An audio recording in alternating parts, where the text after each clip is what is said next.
I sat in that mahogany-paneled office, watching my entire world confirm what I'd always suspected. The attorney's voice droned on about $15 million for Derek, the mansion the company shares. For me? Grandpa's rusted 1967 Mustang rotting in storage. Mom leaned close, her perfume choking me. "That's more your speed," she whispered. "Not every child's a blessing." Derek laughed. Then the attorney mentioned a sealed letter. His face changed. He grabbed his phone, dialed fast. Mom's triumphant smile completely vanished. My hands wouldn't stop shaking as I sat alone in the parking garage. The envelope felt heavier than it should, like it contained something more than paper. I tore it open, and Grandpa's handwriting blurred through my tears. "My dearest Brittany," it began. "If you're reading this, they've already tried to destroy you at that will reading.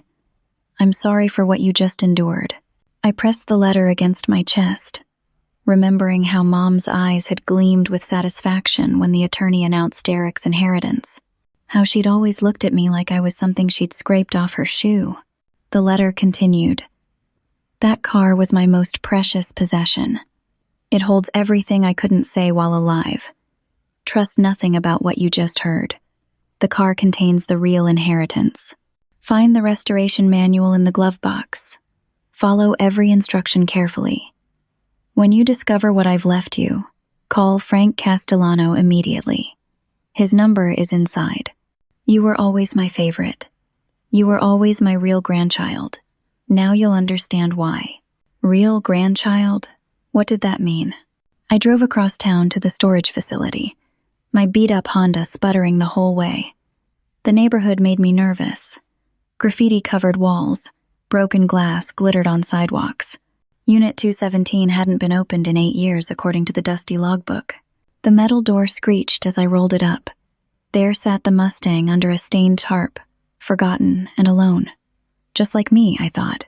I pulled the tarp away, and dust exploded into the air, making me cough. The car looked worse than I remembered. Rust ate through the wheel wells. The paint had faded to a dull non-color, and one headlight hung loose like a broken eye. I opened the door, and it groaned in protest. The interior smelled like old leather and time. The glove box stuck, but I wrestled it open. Inside, a thick manual bound in cracked leather. I flipped through pages filled with Grandpa's handwriting, technical diagrams, and strange symbols I didn't understand. Cryptic notes filled the margins. Check behind the dash. Real value hidden. What Sharon stole. That last one made my stomach twist. What had Mom stolen? Following the manual's instructions felt like solving a puzzle designed decades ago. I felt along the dashboard, pressing and probing. My fingers found a small latch disguised as part of the trim. It clicked. A panel swung open. Inside, documents wrapped in plastic. My heart hammered as I unwrapped them carefully. The first paper made me gasp out loud. Original title documents for a 1967 Shelby GT 500. I knew enough about cars to know that name meant something. I pulled out my phone and searched. $2.3 million. The number swam in front of my eyes. This wasn't some junker. This was one of only 50 ever made. A museum piece. A treasure. More documents tumbled out. Photographs from the 1980s showing Grandpa with another man, both young and smiling beside this exact car. Business and corporation papers. Letters between Grandpa and someone named Frank Castellano, increasingly bitter over the years. The final letter from Frank, dated 10 years ago, made my blood run cold. "You let her destroy me. I hope you can live with what Sharon made you do. That company should have been half mine. Those millions should have fed my grandchildren. Sharon, my mother. What had she done?" Headlights suddenly flooded the storage unit, blinding me. I threw my arm up, squinting. A black Mercedes SUV blocked the entrance. Doors opened. I recognized the silhouettes immediately. Derek stepped into the light first, wearing that smug expression he'd perfected since childhood. Mom followed, her heels clicking on concrete. Behind them, the estate attorney, James Morrison. "Step away from the car, Brittany." Derek's voice carried that edge of violence he used when we were kids, and Mom wasn't watching. I clutched the documents tighter. "This is mine. Grandpa left it to me." James Morrison stepped forward, briefcase in hand. "I'm afraid there's been an error. Your grandfather was mentally incompetent in his final months. Confused." "That's a lie." But my voice shook. Mom pulled a document from her purse, waving it like a weapon. A codicil, signed 3 weeks before he died. The car should have gone to Derek. It was incorrectly listed in the will. "Let me see that." I reached for it, but Derek blocked me. "You don't need to see anything," he said. "Just hand over the keys and walk away." The storage facility manager appeared behind them, a weaselly man I'd never seen before. "Ma'am, I'm going to need you to hand over those keys. These folks have proper documentation." He'd been paid off. I could see it in the way he wouldn't meet my eyes. "No." I backed toward the car. "Grandpa wanted me to have this." Derek moved toward me, and I saw his hands curl into fists. The same hands that had shoved me down the stairs when I was 12, that had broken my project for the science fair, that had made my childhood a war zone while Mom looked the other way, or blamed me for provoking him. I jumped into the car. "Please start. Please. Please start." The engine coughed, sputtered, died. Derek reached for the door handle. I turned the key again. The engine caught, roaring to life in a cloud of blue smoke. I jammed it into gear. The car lurched forward. Derek jumped back, screaming curses. I aimed for the gate. The old metal couldn't stand up to a 2-ton missile. It exploded outward in a screech of twisted steel. In the rearview mirror, I saw Mom screaming, Derek on his phone, the attorney making notes. I'd just made everything so much worse. The car barely made it 3 miles before starting to overheat. Smoke poured from under the hood. The brakes felt mushy. Every warning light on the dashboard glowed red. But I kept driving, documents scattered across the passenger seat, knowing that I'd just crossed a line I couldn't uncross. They were coming for this car. They had resources, lawyers, money. I had nothing but an old man's final gift and a desperate hope that somehow I could figure out what he wanted me to know. Dawn found me at a small mechanic shop on the edge of town. The ancient Mustang had barely limped into the parking lot before dying completely. I sat in the driver's seat, exhausted, terrified, holding the restoration manual like a Bible. An older mechanic emerged from the shop, wiping his hands on a grease-stained rag. His name tag read, Hank. He had kind eyes that reminded me of Grandpa. "That's quite a car you've got there," he said, walking around it slowly. "Hasn't run in years by the look of it." I climbed out, every muscle aching. "Can you help me? I need to know everything about this car, and I need to find someone." I showed him Frank Castellano's name in the manual. Hank's face went pale. "Frank died 2 years ago. He and your grandpa, they had history." "What kind of history?" He gestured for me to follow him into his office, a cramped room that smelled like coffee and motor oil. He pulled out a chair for me, then sat heavily behind his desk. "Frank was your grandpa's first business partner, before the Empire, before Sharon. He said my mother's name like it tasted bad. They started with nothing in the 70s. Built an automotive parts company from scratch. That Mustang out there? That was their first project together. Their baby." I leaned forward. "What happened?" "Your mother happened." Hank pulled out a dusty photo album from his desk drawer. "I worked for them back then. Watched the whole thing fall apart. Sharon convinced your grandpa that Frank was stealing. Planted evidence. Turned the board against him. Frank lost everything. The company went on to make billions. Frank died broke and bitter. He showed me photographs. Young men grinning beside the Mustang. Business documents. Newspaper clippings about the company's success. And later, court documents about Frank's lawsuit, which he'd lost. "Can you check the car thoroughly?" I asked. My grandpa said it contains the real inheritance. Hank spent 2 hours going over every inch of that Mustang. He found hidden compartments I'd missed. Behind the seats, more documents. Photographs from the 70s showing Grandpa and Frank. Original partnership papers proving they'd split the company 50-50. Letters spanning decades. Frank begging Grandpa to do the right thing, becoming increasingly desperate. The final letter from Frank, dated 10 years ago, destroyed me. You let her destroy me. I hope you can live with what Sharon made you do. That company should have been half mine. Those millions should have fed my grandchildren. I was reading it for the third time when a man in a suit appeared in the shop doorway. Brittany Anderson? My stomach dropped. Yes? He handed me an envelope. You've been served. I opened it with shaking hands. Derek was suing me for $5 million. Theft of family heirloom. Conversion of property. Emotional distress. Tortious interference with the estate. The words swam together. And worse.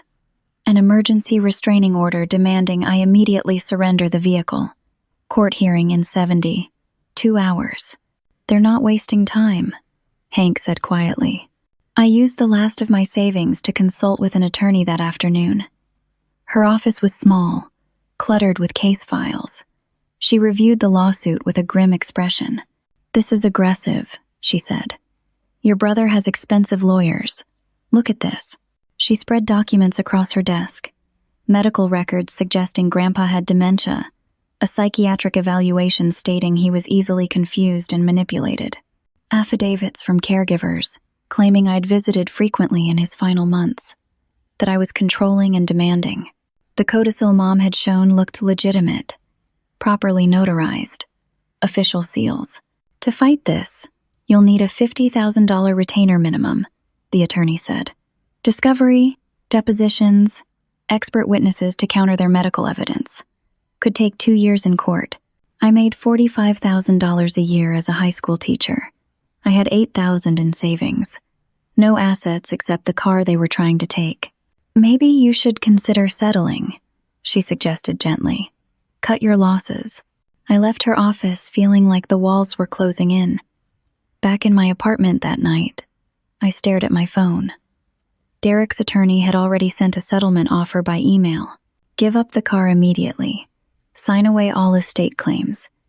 In exchange, they'd drop the lawsuit and give me $100,000 cash. More than you'd get from that piece of junk anyway, the email read. You have 48 hours to accept or we proceed with full litigation. And trust me, we'll bury you in legal fees. You'll lose your house, your job, everything. I couldn't sleep. At 3 a.m, I called the estate attorney, James Morrison. He answered on the 5th ring, sounding nervous. I can't talk to you, he whispered. I've been fired by the family. Conflict of interest. Please, I begged. My grandfather wanted me to have that car. There has to be something. Long silence.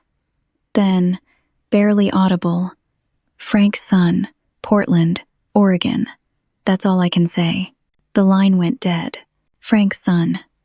Portland was 1,000 miles away. I had no money, no real evidence, nothing but a dying car, and a desperate hope. At 11:59 p.m., exactly 48 hours after receiving the settlement offer, I sent my response. One word. No. I sold my grandmother's jewelry the next morning. Got $3,500 for pieces I'd treasured since childhood. Borrowed $2,000 from Amy, my only close friend and fellow teacher. She hugged me tight. Are you sure about this? She asked. I have to know the truth. The Mustang broke down twice on the drive to Oregon. Repairs ate up most of my money. I slept in the car at rest stops, eating gas station sandwiches, pushing forward because turning back meant surrendering everything Grandpa had tried to give me. Portland appeared through rain on the 3rd day. Through online searches, I found Frank Castellano Jr., 71 years old, retired attorney, modest house in the suburbs. I showed up unannounced, soaking wet, probably looking half crazy. He answered the door suspicious, ready to close it in my face. Then he saw the photographs in my hands. That's my father, he breathed. And your grandfather. God, you look like. Wait, come inside. His living room was filled with books and memories. Photos of his father everywhere, He made tea with shaking hands while I explained everything. My father and your grandfather built that empire together, he said finally. Started with that Mustang, their first restoration project. The business exploded in the 80s, eventually worth $200 million. What happened? His face hardened. Sharon happened. Within 2 years of marrying your grandfather, she forced my father out. Convinced your grandfather that Dad was embezzling, planted false evidence, turned the board against him. Dad got nothing, not 1 cent. He died bitter, broke, believing his best friend had betrayed him. Frank Jr.'s voice cracked. I became an attorney specifically to understand what happened. Spent 30 years trying to prove the truth. Never could. He went to his safe and pulled out documents. Your grandfather contacted me 5 years ago, before he got sick. Trust documents. Grandpa had established a separate $50 million trust outside the main estate. Purpose: to restore what was stolen from Frank Castellano and his heirs. The trust beneficiary is listed as Frank Castellano's rightful heir, Frank Jr. explained. My father was the rightful heir, but he died before your grandfather could finish this. The trust should pass to me, but I need proof of the original partnership. That's what your grandfather was trying to give you. Those documents in the car. Hope surged through me. I have copies. We can prove everything. There's something else. Frank Jr. pulled out another folder. His hands shook badly. Something your grandfather made me promise not to reveal unless you found me. He opened it. Adoption papers. 32 years old. Baby girl. 3 months old. Birth mother, Maria Castellano. The baby's name, Brittany Ann. Maria was my sister, Frank Jr. said softly. She died at 23 from complications after childbirth. You're her daughter. The room tilted. What? You're not Sharon's biological daughter. You're Frank Castellano's granddaughter. Your grandfather adopted you to secretly bring Frank's bloodline back into the family. Sharon never knew the full truth. She thought it was a simple adoption. Every piece of my identity shattered. The rejection, the cruelty, the constant reminder that I wasn't good enough.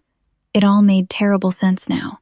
This means, Frank Jr. continued, that $50 million trust legally belongs to you. You're Frank Castellano's rightful heir.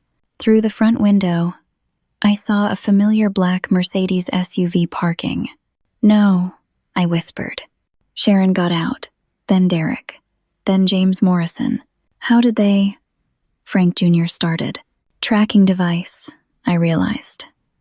They put one on the car. They've been following me for 3 days.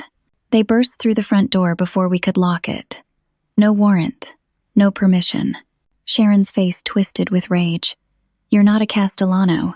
Those adoption papers are fabricated. Frank made them up trying to steal our money from beyond the grave.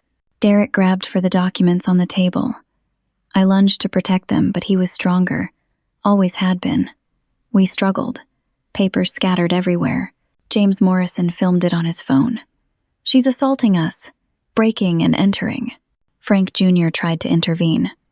This is my home. I'll call the police. We already did, Sharon hissed. In the chaos, she snatched the partnership papers, the adoption certificate, the trust documents. She ran to Frank Jr.'s fireplace where a fire burned. Before anyone could stop her, she threw them in. No, I screamed. No documents, no case, Sharon said. No proof, no trust. You have nothing. I watched 30 years of Grandpa's planning turn to ash. Black flakes floated up the chimney. Irreplaceable originals. Gone. Police arrived. Sharon told them I'd broken into Frank Jr.'s home, tried to rob him. Frank Jr. tried to explain, but he was old, confused by the chaos, and they talked over him. She drove 1,000 miles stalking our family, Derek told the officers. She's delusional. We're worried about her mental state. The police questioned everyone, took statements. I sat on Frank Jr.'s couch watching my last hope burn, Sharon's satisfied smile cutting deeper than any physical wound. They didn't arrest me. Not enough evidence of breaking and entering. But Derek made sure I understood. The lawsuit was proceeding. I had zero proof of anything now. Every document that could have saved me existed only as ash and memory. The drive home took 4 days instead of 3. I couldn't afford hotels anymore. Couldn't afford much of anything. My phone kept ringing with calls from Derek's attorneys, but I stopped answering. Back home, everything accelerated. The preliminary hearing arrived faster than seemed possible. I stood in court alone, terrified, while Derek's attorney, a sharp woman named Jessica Hartwell, presented her evidence package. Judge Whitmore, an older man with cold eyes, reviewed the documents with obvious skepticism toward me. Bank statements, Jessica announced, spreading them across the table. Wire transfers totaling $25,000 from the deceased's account to Miss Anderson over 3 years. Each labeled gift, assistance, or loan. I stared at the statements. I never received this money. I never saw these transactions. Of course you'd say that, Jessica replied smoothly. She turned to the judge. We also have security footage. The video played on the courtroom screen. Me at Grandpa's house, loading items into my car. It was real footage, but the context was twisted. I'd been helping him move things to storage at his request. The video made it look like theft. Affidavits from Grandpa's caregivers painted me as manipulative and controlling. Medical expert testimony claimed Grandpa had advancing dementia and was vulnerable to undue influence. Judge Whitmore reviewed everything silently. Finally, he spoke. I find probable cause for concern regarding elder abuse and financial exploitation. Not only is the car to be surrendered immediately to the estate, but I'm referring this case to the district attorney for criminal investigation. Criminal charges. Felonies. 5 to 10 years in prison. I stumbled out of the courtroom in shock. That evening, my phone rang. The school principal. Brittany, I'm so sorry. The school board held an emergency meeting. Due to pending criminal charges and the morality clause in your contract, we have to terminate your employment effective immediately. 7 years of teaching. Gone. My students, the one thing in my life that gave me purpose, taken away. My landlord called the next day. I received notice of your criminal charges. My insurance won't cover having you in the building. Your lease is up in 30 days. I won't be renewing. The Mustang was impounded as evidence. I couldn't even drive it. Within 48 hours, I was broke, jobless, and soon to be homeless. Derek and Sharon released a statement to the local news. They appeared on camera, Sharon with fake tears streaming down her face. We're devastated that our beloved daughter manipulated our elderly father, she sobbed. We adopted her as a baby, loved her as our own. How could she do this to us? The news anchor looked sympathetic. What happens now? We're cooperating with authorities to ensure justice, Derek said solemnly. It's heartbreaking, but it's what Dad would have wanted. My phone exploded with messages. Former students' parents. Good riddance to that teacher. Community members I'd known for years, suddenly treating me like a criminal. My friend Amy stopped answering my calls. I sat alone in my apartment with an eviction notice on the table, watching my life disintegrate on the evening news. That's when I noticed something about Grandpa's original letter. I'd read it 100 times, looking for answers I'd missed. In desperation, I'd brought it everywhere, folded in my pocket. I was crying over it, tears falling onto the paper, when I saw something strange. Where my tears hit, faint writing appeared. Invisible ink. My hands shook as I grabbed a glass of water and carefully poured it over the letter. More writing materialized. A phone number, area code 415, San Francisco, and a name, Patricia. I used a borrowed phone. Mine had been shut off when I couldn't pay the bill. The number rang 4 times. A woman answered cautiously. Yes? My name is Brittany, my grandfather. I know who you are.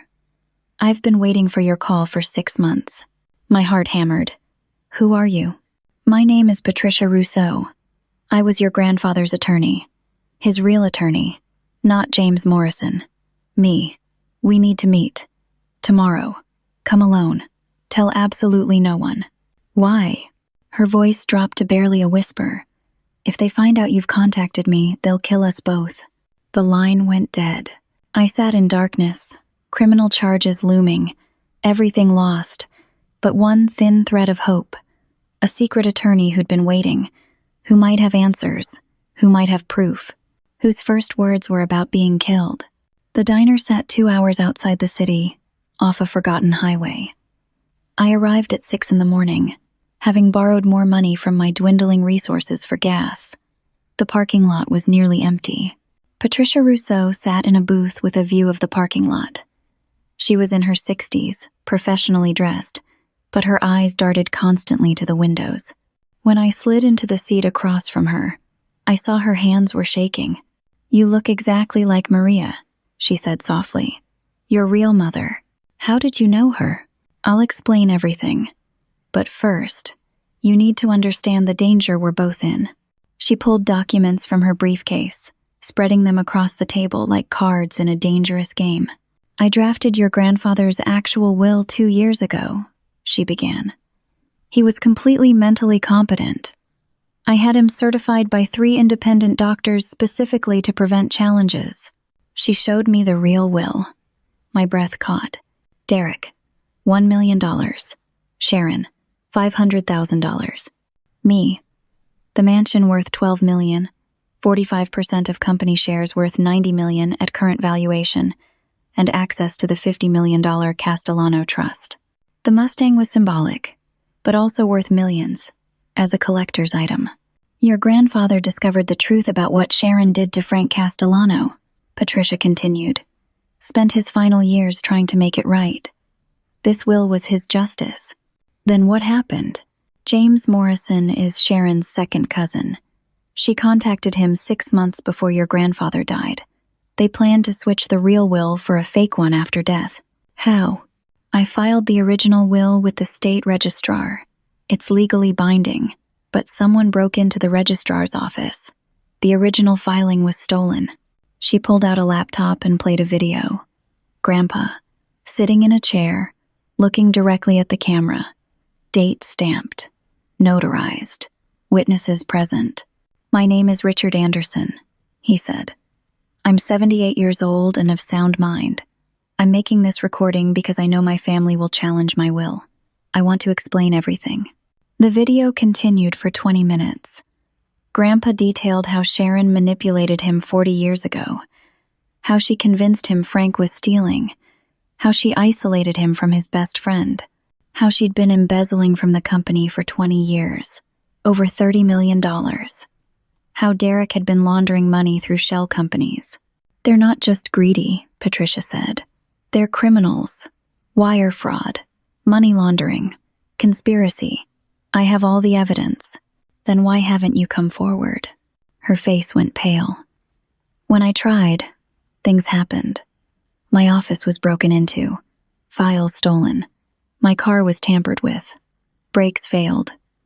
I survived. Barely. My paralegal, Sophie, a young woman who knew everything. Her voice broke. She died in a car accident 3 months ago. Police ruled it an accident. I know it wasn't. James Morrison has connections to organized crime," she continued.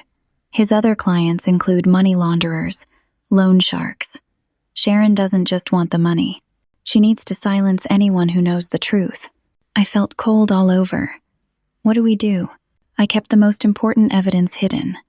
Safety deposit box at a different bank.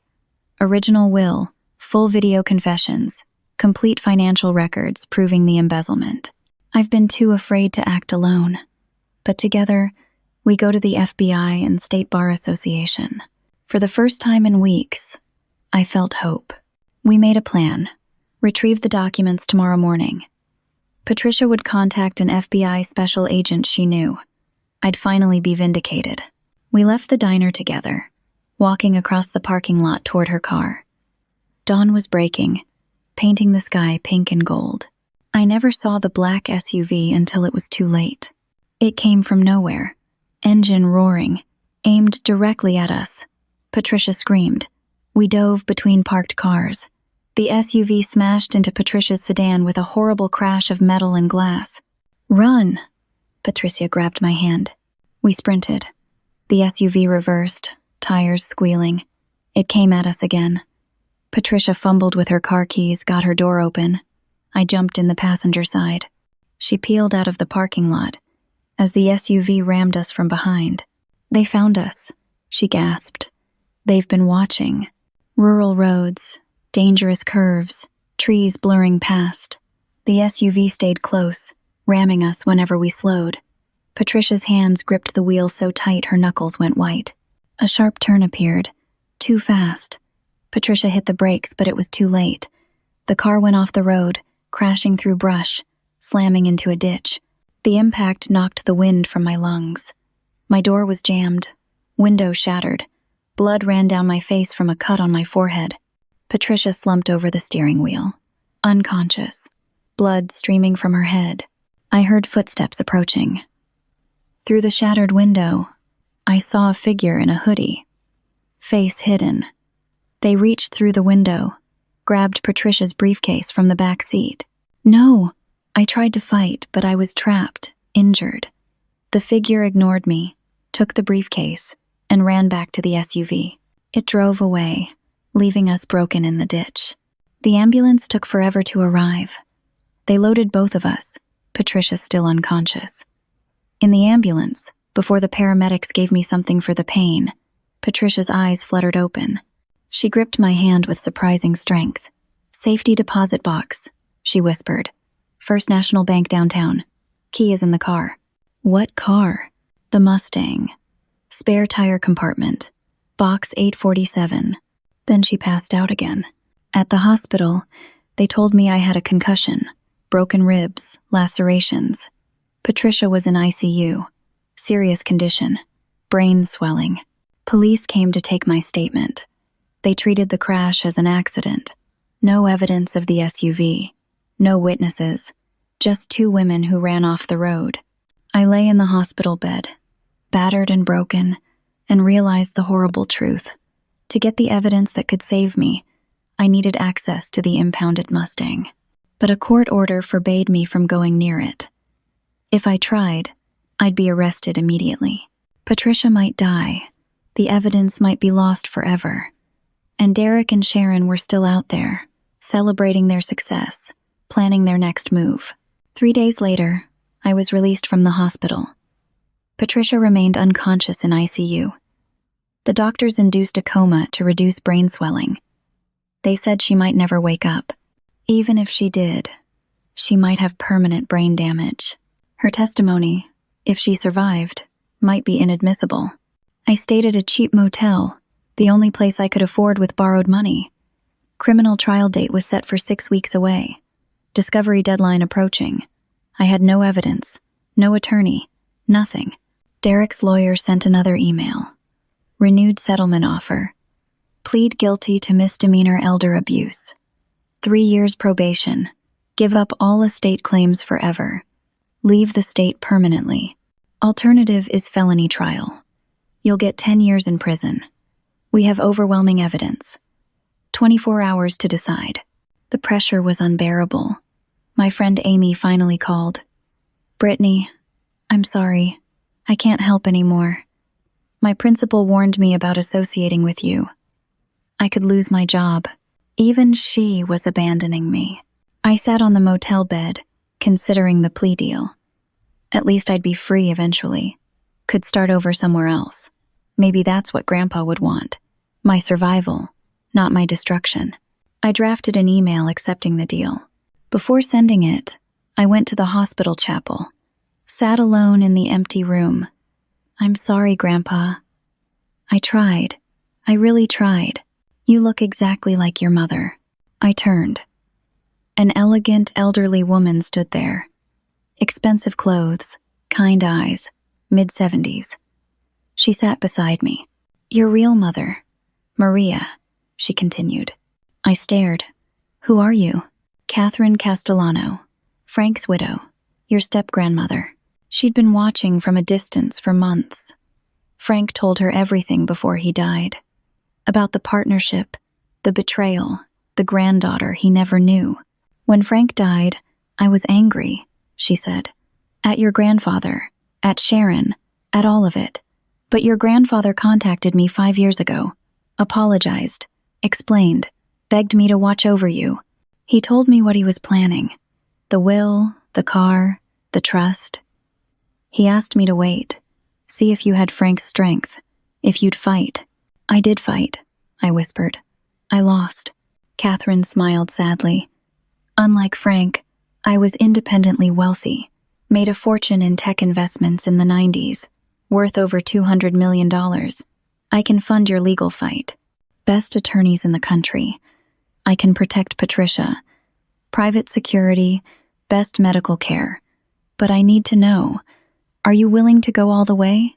To expose everything? Destroy them completely? No mercy? I looked at the unsent email on my phone. The plea deal. Surrender.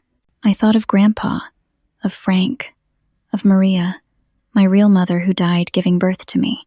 I deleted the email. I want to destroy them, I said. Completely. Catherine's smile widened. Good. Because I've already been working on it. She'd hired private investigators for 6 months. They documented Sharon and Derek constantly. Video of Derek paying off the storage facility manager. Audio recordings of Sharon instructing James Morrison to fabricate documents. I've been building the case, but I needed them to make mistakes. Your fight drew them out, made them desperate. Desperate people get sloppy. Catherine had connections. Retired federal prosecutor. State Attorney General's office. She'd already laid groundwork for an FBI investigation, but they needed the key evidence. Documents in the safety deposit box. We need to get into that impounded car. She made phone calls, called in favors. By evening, an emergency court order was granted. A different judge, contacted through her connections, allowed evidence review. That night, we went to the impound lot with the court order and police escort. I hadn't seen the Mustang in weeks. Under the fluorescent lights, it looked sad, forgotten. I opened the spare tire compartment with shaking hands. Inside, a small key and an envelope. The envelope contained a letter from Grandpa. If you're reading this with Catherine, then everything went according to plan. I knew Sharon would attack. I knew you'd suffer. But I also knew you'd fight. Because you're a Castellano. We don't surrender. Now finish this. The bank opens at 9 tomorrow. Box 847. Everything you need is there. Make them pay for what they did to Frank. Make them pay for what they tried to do to you. I love you, my darling girl. Your real grandfather, Frank, would be so proud. The next morning, First National Bank opened at 9. Catherine, her attorney Donald Fletcher, and I arrived together. The bank manager personally escorted us to the vault. Box 847 opened with a satisfying click. Inside, the original will, notarized, perfect condition. A USB drive with complete video confession from Grandpa. Financial records proving Sharon embezzled $30 million over 20 years. Shell company documentation showing Derek laundered $8 million through fake businesses. Background check on James Morrison, revealing he was disbarred in Nevada 5 years ago under a different name for will fraud. Complete trust documents for the $50 million fund.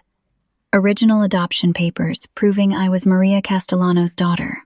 And a final letter from Grandpa. By the time you read this, you've been through hell. That's because you needed to see who they really are. And who you really are. You're a Castellano. We fight. We win. Now finish this. We loaded everything into Donald Fletcher's briefcase. Victory felt close. Finally, we exited the bank into morning sunshine. Catherine squeezed my hand. It's almost over. Police cars surrounded us. FBI vehicles. Derek and Sharon stood there with James Morrison, all of them smiling. You're under arrest for bank fraud, forgery, and theft, a police officer announced. What? Catherine stepped forward. We have a court order. Derek smirked. That safety deposit box was reported stolen property. Documents inside are forged. James Morrison addressed the cameras filming everything. My client filed a police report yesterday. That box contained family documents stolen during a break-in. Sharon, fake tears streaming, addressed the news cameras. My daughter is mentally ill. She's fabricated this entire conspiracy. The officer took the briefcase, put handcuffs on me. Cameras flashed. National news would run this story. Teacher accused of elder abuse arrested for bank fraud. Derek spoke to the camera. Justice is finally being served. They took me to a holding cell. Added charges now included bank fraud, forgery, and grand theft. 25 years in federal prison. The documents were seized as evidence. Catherine's attorney couldn't help in federal jurisdiction. In the cell, I watched news coverage of my arrest. Derek and Sharon gave interviews about their disturbed daughter, thanked law enforcement for their diligence. They'd anticipated everything. The corruption went deeper than anyone imagined. I'd lost. Completely. 6 hours in the holding cell. No phone call. No attorney. No information. Just me, and the knowledge that I was facing decades in federal prison. The guard finally opened the cell. "You have a visitor, federal agent." A woman in an FBI jacket entered. Special Agent Rodriguez. I expected more charges, more evidence of my supposed crimes. She smiled. "Your grandmother, Catherine, is quite something. She made some very interesting phone calls." "I don't understand." Agent Rodriguez sat across from me. "The FBI has been investigating Derek Anderson and James Morrison for 18 months. Wire fraud, money laundering, organized crime connections. But we couldn't get enough evidence to prosecute. Catherine's investigators provided the missing pieces 2 months ago." My heart started pounding. "We've had surveillance on Derek and Sharon for weeks. Your arrest today? That was theater. We wanted them to feel safe, to celebrate, to get sloppy." "What?" While I sat in this cell, the FBI had been monitoring Derek and Sharon. They immediately started moving money to offshore accounts, made phone calls discussing getting rid of Patricia permanently, contacted associates about falsifying more documents. "Every call recorded," Agent Rodriguez said. "Every transaction traced. They're celebrating right now at a restaurant downtown, making mistakes. We're recording everything." Within 3 hours of my staged arrest, the real arrests happened. Derek was taken from his penthouse in handcuffs. Federal charges including wire fraud, conspiracy to commit murder, embezzlement, witness tampering. Sharon was arrested at her country club. Conspiracy, fraud, money laundering, attempted murder. James Morrison was arrested at his office. Fraud, conspiracy, illegal practice of law, racketeering. The FBI already had the real documents from the safety deposit box, Agent Rodriguez explained. Catherine provided copies weeks ago through proper channels. Everything was authenticated. Handwriting experts confirmed your grandfather's signatures. Medical experts certified he was completely competent. Forensic accountants traced every embezzled dollar. They had everything. Digital forensics recovered deleted emails between Sharon and James Morrison planning the will switch. Video surveillance of Derek paying bribes. Phone records proving conspiracy. Derek faced 25 years. Sharon faced 20. James Morrison faced 15. All three denied bail as flight risks with foreign accounts. An emergency hearing that evening validated the real will. All charges against me were dropped immediately. Record expunged. The judge, a federal appointee, apologized on behalf of the court system. "Miss Castellano, this court owes you an apology. You've been the victim of a sophisticated criminal conspiracy." Castellano, my real name. I inherited the mansion worth $12 million, 45% of company shares worth $90 million. The Castellano Trust worth $50 million. The Mustang worth $2.3 million as a collector's item, though I'd never sell it. Approximately $150 million total. Derek and Sharon were forced to forfeit everything. Houses, cars, bank accounts, jewelry, assets seized to pay restitution. Patricia woke from her coma 3 days later. Full recovery expected. She hugged me, crying. "You did it. Frank would be so proud." The teaching job I'd lost? 3 different schools offered positions. I chose an inner-city school that desperately needed funding. I'd donate a new library, new computers, scholarships. Frank Jr. reached out. We started building a real family relationship. Catherine became my beloved grandmother, everything I'd never had growing up. The story made national news. Teacher defeats family's massive fraud conspiracy. Interview requests poured in. I declined most of them. This wasn't about fame. It was about justice. I established a foundation, the Frank and Maria Castellano Foundation for Elder Justice. It would help elderly people fight financial exploitation, provide free legal services, investigators, support. First-year budget, $5 million. In the first year, we helped hundreds of families facing similar situations. Grandparents being manipulated by greedy relatives, vulnerable adults being exploited. Each case reminded me why I'd fought so hard. 1 year later, I drove the fully restored 1967 Shelby GT 500 to the cemetery. The car gleamed, mint condition, worth even more now, but priceless to me for what it represented. I visited 3 graves: Grandpa, Frank, and Maria, the mother I never knew. I left flowers at each, knelt in the grass. "I did it," I whispered. "I fought. I won. Thank you for believing I could." People ask me if I'm angry about what happened, about the lies, the cruelty, the betrayal. The truth? I'm grateful, because if Sharon and Derek hadn't been so greedy, so vicious, I never would have discovered who I really am. I'm not the unwanted daughter who wasn't good enough. I'm Maria Castellano's child, Frank Castellano's granddaughter, a fighter, a survivor. Mom used to say I wasn't a blessing. She was right. I wasn't her blessing. I was Grandpa's. I was Frank's. I was Maria's. And now I know something even more important. I'm my own blessing too. Real inheritance isn't about money or mansions or millions in the bank. It's about integrity, character, the courage to fight for what's right, even when you're terrified and outmatched. The people who truly love you don't leave you gold. They leave you tools to fight, strength to stand, and the knowledge that you're worthy of fighting for. That car wasn't worth $2 million because of what it could sell for. It was priceless because it represented everything Grandpa couldn't say. You matter, you're loved. You're strong enough to win. Some families are born. Some families are chosen. Some families are fought for. I fought for mine, and I won. I drive away from the cemetery, sunlight catching the chrome of the Mustang, engine purring like it did in Grandpa and Frank's photographs from 50 years ago. On the passenger seat sits that old photo of them standing beside this exact car, both young and grinning, not knowing the betrayal and heartbreak that waited ahead, not knowing that decades later, a granddaughter they'd never meet would restore everything they built together. The foundation has grown beyond anything I imagined.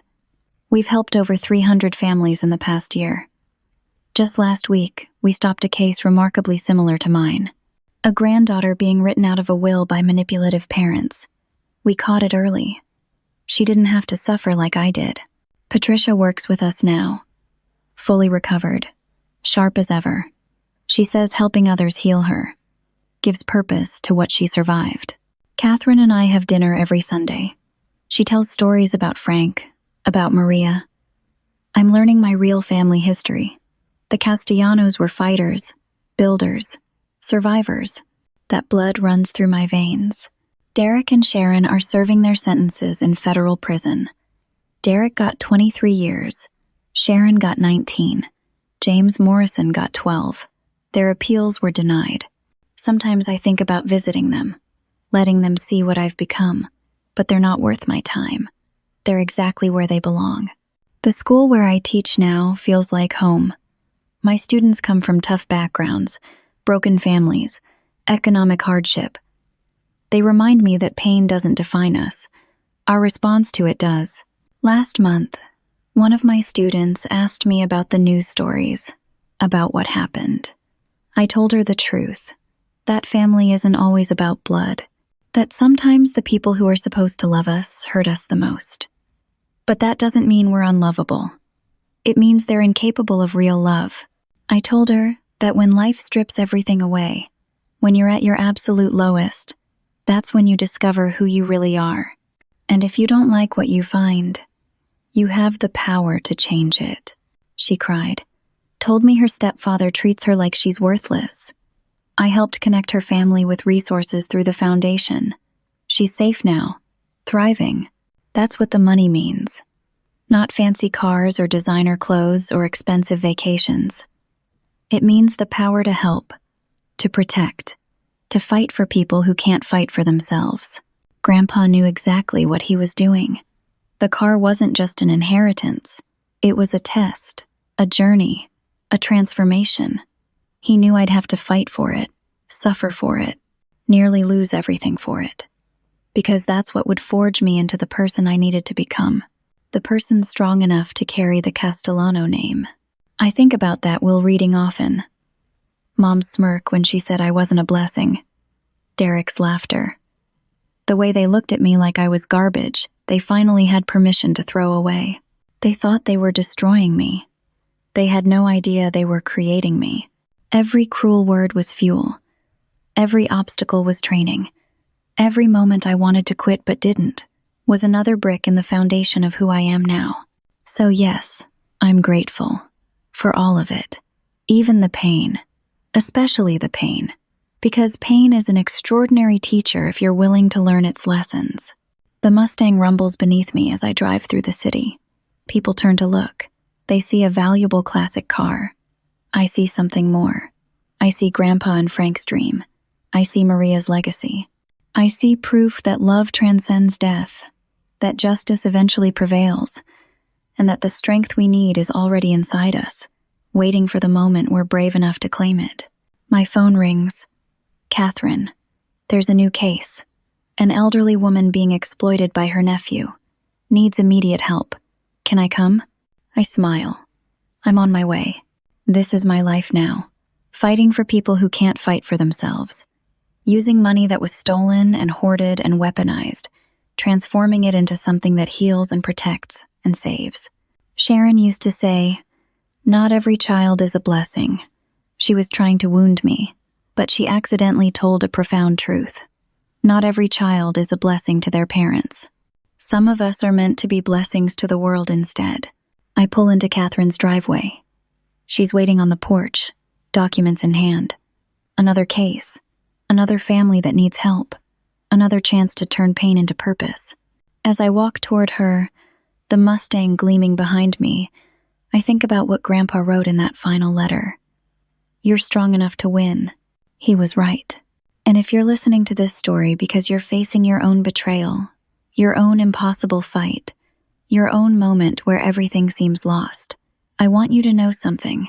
You're strong enough to win too. The people who hurt you are counting on you to quit, to accept their version of who you are, to believe their lies about your worth. Don't give them that victory. Fight, survive, win, then transform that pain into something beautiful. That's the real inheritance. Not money, not property, not things. It's the unbreakable knowledge that you're worth fighting for. Now I want to hear from you. Have you ever faced a situation where family betrayed you? Where people you trusted tried to destroy you? How did you survive it? What did you learn? Share your story in the comments below. Your experience might be exactly what someone else needs to hear today. If this story touched your heart or gave you strength, please hit that like button. It helps more people find this message when they need it most. And if you want to hear more stories about ordinary people facing extraordinary challenges and coming out stronger, subscribe to this channel. We share these stories because everyone deserves to know they're not alone in their struggles.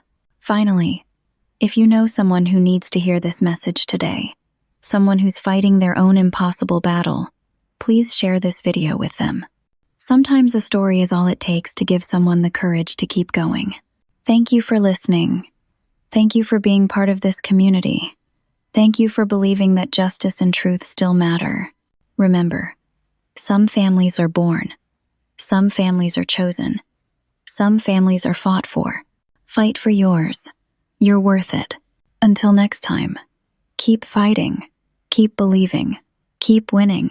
You're stronger than you know.